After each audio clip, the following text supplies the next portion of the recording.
Hello again, everyone, and welcome to the Orange Power Podcast. What an exciting time for both the men and the women's cross-country teams punching their ticket to the NCAA championships, getting ready this week to compete for those championships. I'm Casey Kendrick, along with the head coach of both the men's and the women's team, Coach Dave Smith. And, Coach, exciting time. Certainly a pleasure to have you with us here on the show. Yeah, thanks for having me. We're excited.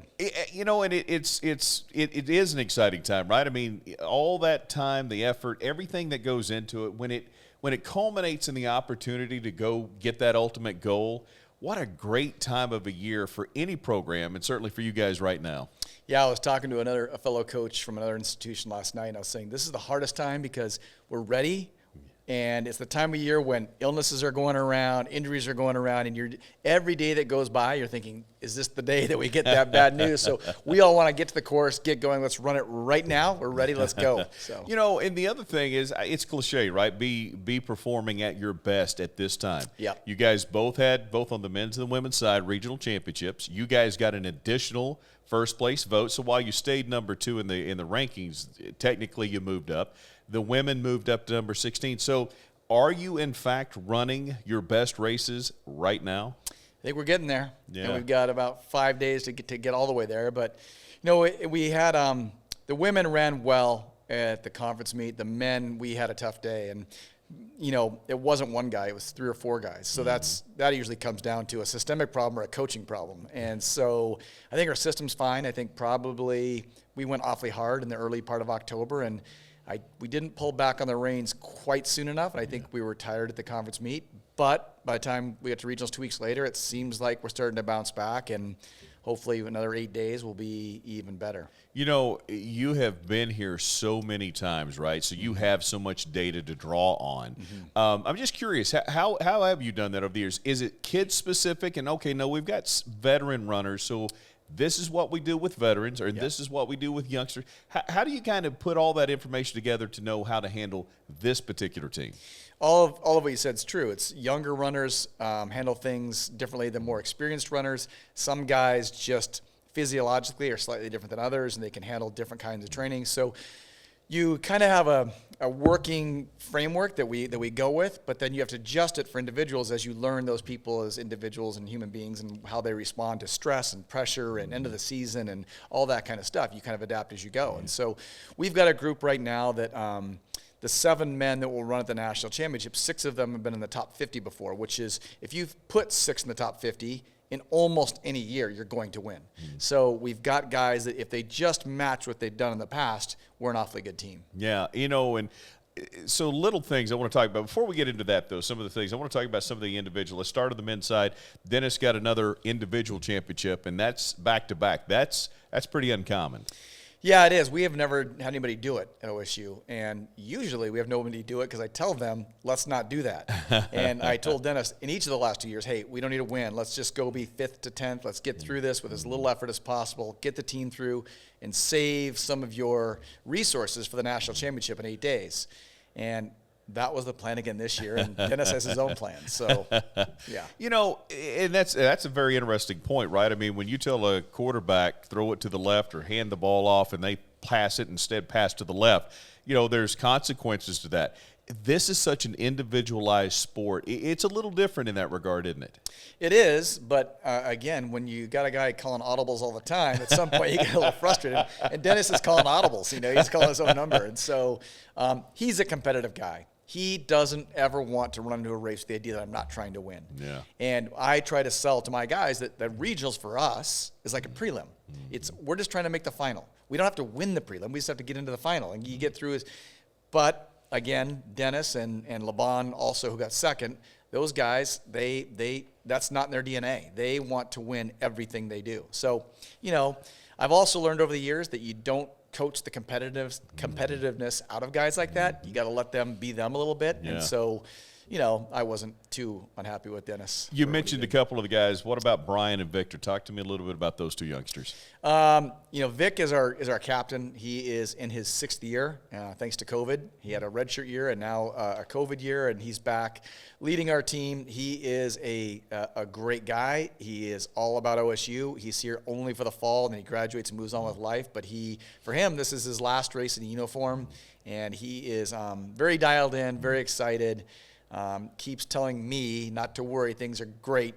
He's got it under control. So he's a great guy. And then you mentioned Brian as a young guy who's potentially an NCAA champion. If things go right, he and Dennis both could win the NCAA title, both sophomores.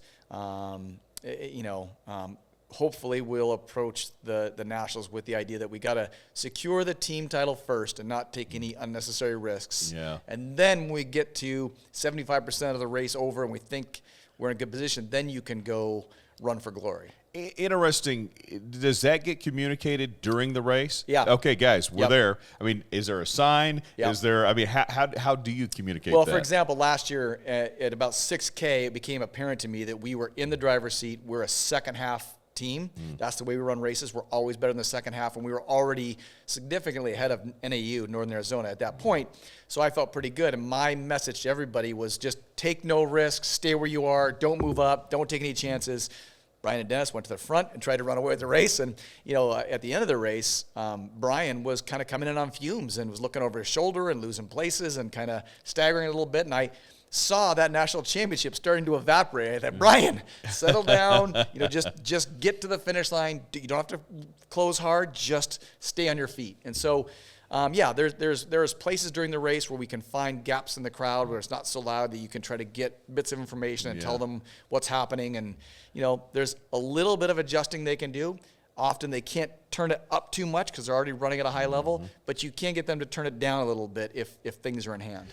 I'm curious, again, logistics, right? This is not something we get a chance to see and talk about, if you've not been to many of these events. How do you get from location to location to get ahead of them, unless you're really fast and you're running the course ahead of them? How do you get in the right spot to be able to have those moments? Well, we know the courses, and we pick out places where we think there'll be fewer fans. And usually those are places where you're going to end up seeing the athletes fewer times because mom and dad and everybody else wants to see. They get to places where they're going to see their athletes as much as possible, where you might be running back and forth from one spot to the other, where they're going to be crossing several times. So I get out to the outside ends of courses, the back ends of loops where there's no one around, and kind of, I think, give up seeing them more times for the opportunity to communicate more effectively and maybe get some information to them during the race. So you're stationary. You don't. I'm not stationary. Minus maybe the course comes here and I can go back over here, but you're not going beginning to end and train in a golf cart or something. No. Okay, no, you're on your feet and you're running with them.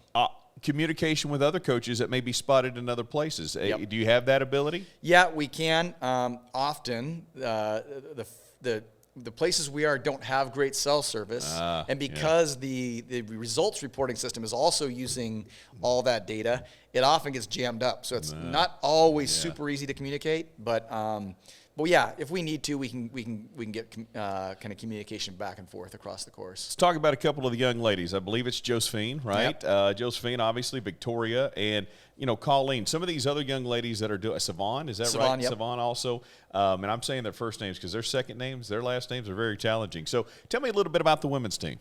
Well, Savon Auerbach again is a senior for us, a fifth-year senior. She is for sure our captain and our leader.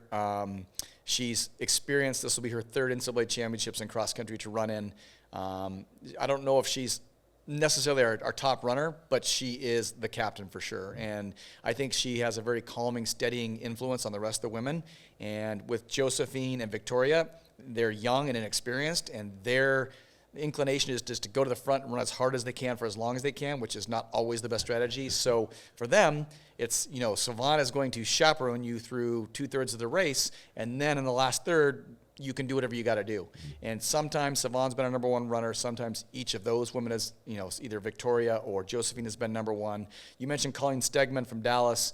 She is a great story. She is in her 4th year, and this is the first time she's really effectively helped us. She went through several illnesses, a couple several COVID infections Wow. and a couple other illnesses that went along with it have just knocked her down and put her in a state of chronic fatigue for about 2 years, to the Wow. point where she and probably I had both sort of thought, well, this is never going to happen.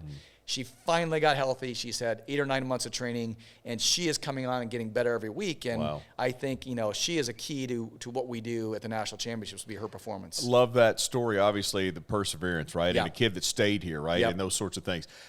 I want to talk real quickly on how you as a head coach toggle between men and women. There is a different expectation. Yeah. Now, internally, you guys may, hey, listen, we're going to go try to win a championship, right? Yeah. I mean, I know that's ultimately going to be the goal, but one's ranked number 2, one's number 16. It's way more realistic, obviously, for the men. Yeah. How do you toggle back and forth in how you prepare for races like this, again, leading both of those programs? Well, a lot of it, really, coaching in this sport is managing expectations. And you don't want to, like you said, you don't want to take away the dream or Yeah. the fire. Yeah. But at the same time, you want to stay in the realm of possibility and not get yourself in a position where you overextend and cost yourself. And so it's just about managing those expectations and telling the women, we're ranked 16th. I think we're better than that. I think a top 10 would be phenomenal. But to get there, we're going to have to beat teams that think they're the number 1 team and make Right. mistakes and end up going from 7 or 8 to 13 or 14. And so we've been in this situation before. Last year, the women we finished 3rd overall. I think we were probably going in maybe 8th or 9th or 10th, and just managed it really well and had a great day. So the women, they understand. They are very intelligent. They can look at, our sport is so objective and results driven. You can look at what everybody across the country's done. There are ranking systems that computer algorithms that will rank every person in the NCAA from 1 to 5,000, and you can kind of see where you are. Yeah. So they've all seen that. They have some idea, and now they want to go exceed those rankings and perform better than they're ranked, and hopefully move our team up. So I want to talk a couple of logistics things. First off, Madison, Wisconsin, right? How do you guys get up there? We will fly tomorrow morning from Tulsa, and then I think to Dallas, and then up to Madison, or maybe Chicago. So commercial. Yeah, commercial. Okay, yep. commercial flight, obviously that helps keep, obviously you're not driving, that's too far to go. 42 degrees is the high expected for that race. Good temperature, good race weather? If it's dry, the 40s, the high 30s, low 40s aren't bad. If it's dry and still, it's not bad. If it gets wet, that temperature is brutal. Yeah. And if it gets windy and wet, it's almost unbearable. And then it becomes, really it's a war of attrition at that point. It's just who the last man standing wins. It looks like we're going to have dry, kind of upper 30s, which that's a nice temperature to run in. It might not be ideal for a team like ours who hasn't seen a lot of that yet this year, but it's also not going to affect the outcome much. 8K for the men, 6K for the women. You know what everybody's times is. You mentioned the algorithms, right? You know what the best team in the country is in their first K or their last K. You can create these strategies based on what your opponent is plus what your strengths are. What kind of race do you think you'll run? Let's start with the men's side. Aggressive race? Is this one where you have to go out and set the pace? Are you going to be in that cluster? How do you see this one playing out? Well, there's some really talented individuals who are not part of a team. There's a couple guys from Texas Tech. There's a couple guys from around the country that are very good athletes that they've got nothing to run for on the team side. So for them, it's like roll the dice and go. Yeah. That changes the dynamic of the race. What we have to do as a team trying to win as a title as a team is not take the bait. At our conference meet, we took that bait and kind of ran with those guys from Texas Tech and put ourselves in a position where it was hard to finish with any, kind of authority, and we got beat. And we were leading that race with 1,000 meters to go and ended up losing. And so we've got to be a little more patient. At the same time, to win a cross-country championship, you've got to be in it. You can't be too far back. If you're playing safe, trying to think, well, let's just try to finish in the top 3 or 4, then you start way back and move up as you go and protect against a catastrophe. Right. And you get a good finish, not a great one. But to win, you got to be in the mix. And I think BYU and New Mexico and Iowa State and Arkansas, the other teams who really have a viable chance to win the title, they're going to be up in the mix, and I think we will be too. And then if we all make the same mistake, it's who can handle that mistake the best. And we will all make the same mistake. We'll all go out probably too fast and then have to weather the storm and get to the finish line. It's interesting. I think I saw the record. It was set in 1977. I mean, it's been a long time. This would seem, though, Coach, that it's not about time. It's not. It's about the race and the competitors. Yep. I mean, if it's 45 minutes, who cares? Yep. We're just going to do it. The time is not the point, which when you think of racing, it is. But there's so much strategy, so much more than that in a race like this. Yeah, and cross country, it's just relative.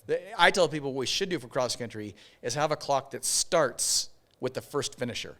And then you're 1 second behind or 7 seconds behind or 12 seconds. But the overall time, who cares? Yeah, We get distracted by it. We start talking about it. It doesn't make a difference. It's how far behind the leaders are. Where, so like you said, it's more about who can you beat than how fast you run. And when you're running more for trying to beat someone, you run a different race than if you're trying to run fast. Yeah. I mean, there's the things you're going to do differently. So, I think the computer program I trust the most that's available on the internet predicts right now BYU at 91 points and OSU at 93. So that's a dead heat. I think when they ran their program 1,000 times, it had us winning 5 more times than BYU. Wow. So, but the average had their score a little higher than a little lower than ours. So it's right now a dead heat, and we are going to be watching everybody, but with a particular focus on BYU. What an exciting time. Again, Madison, Wisconsin, November 23rd. I'm sure there's plenty of ways to be able to follow along, certainly on socials. And, it'll be live on ESPNU. Okay, there you go. No commercials, live, straight to finish, 2.5 hours of broadcast. That is outstanding stuff. It's going to be a lot of fun. Coach, appreciate the time. Best of luck. Exciting time. I hope you guys get it done, both on the men's and the women's side, and good luck and safe travels. Thank you. Appreciate it. Good stuff. Cowgirls and Cowboys both. Exciting time getting ready to go compete for the national championship. That's going to wrap things up for us. For Coach Dave Smith, I'm Casey Kendrick. We'll see you guys next time on the Orange Power Podcast.